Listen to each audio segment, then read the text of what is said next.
All right, Jim Carlson, this Penn State team is just rolling.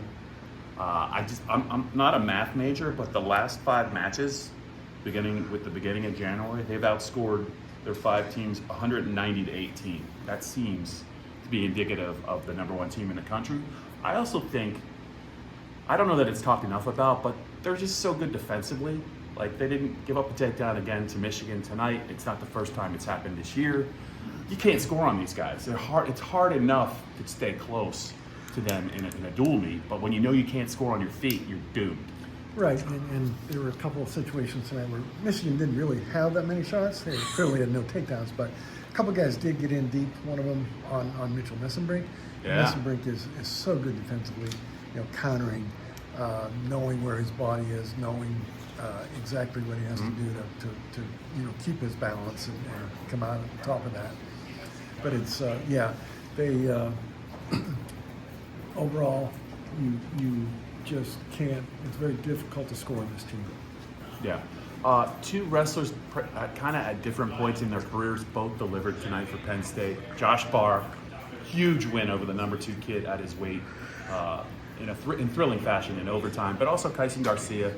They didn't have Braden Davis again. It doesn't sound like they might have him for Maryland on Sunday. This kid steps in. He only had two bouts at 2 matches before this, but he was a 3-time Utah champ. He wins 4-1, and then Barr delivers. But they're at different points in their career, but they're both producing. It seems like whatever Cale Sanderson wants to turn, he's got a really good option.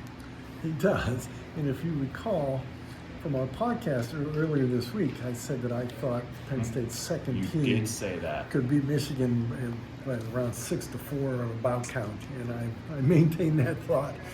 But yeah, Garcia came up clutch. Barr, of course, was he gets up knowing what he has to do. He stands up and simultaneously grabs Cardenas' leg, turns in, powers into his back for the reversal, and 5 seconds left. And it's all over. It lit up the crowd finally. Last week's crowd could have paid the Georgia Center electric bill. Tonight there might be some money due, but it was a highlight for that crowd.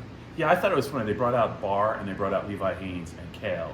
And at some point, I think somebody in the media asked Levi what he was thinking, because they're in comparable weights, about Josh's effort. And I'm paraphrasing, but he paused. He's like, thinking I got to wrestle that guy in the room on Monday. And it really speaks to, iron. The saying in the Penn State football program is iron sharpens iron, and it's going on with this. It's not just the guys on the team, but it's also who they're wrestling in the room, whether it's their teammates or whether it's like 4-time NCAA champs that are a part of the wrestling cup. Right, and they speak about that all the time, that even if they might not get decent competition during a match, he said, they're always ready because of who they wrestle in that room.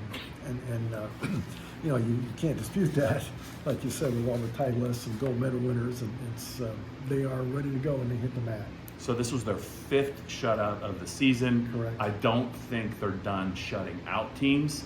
I'm not sure about that. I just want to give a special shout out, Jimmy, to DraftKings, because they put a point spread up on this match earlier Friday, and it was 38.5. And the final score was 39-0. I don't know what's going on at DraftKings that they have this good of a read on Cale Sanderson's team, but that's impressive line making. It is 2 weeks in a row. Penn State covered by a half a point. All right, before I let you go, I already asked you on the podcast. I can't ask for your Super Bowl pick. You think the Eagles are going to win, and I kind of think they are too. I don't think the wrestling fans really care, so we can just end it right there.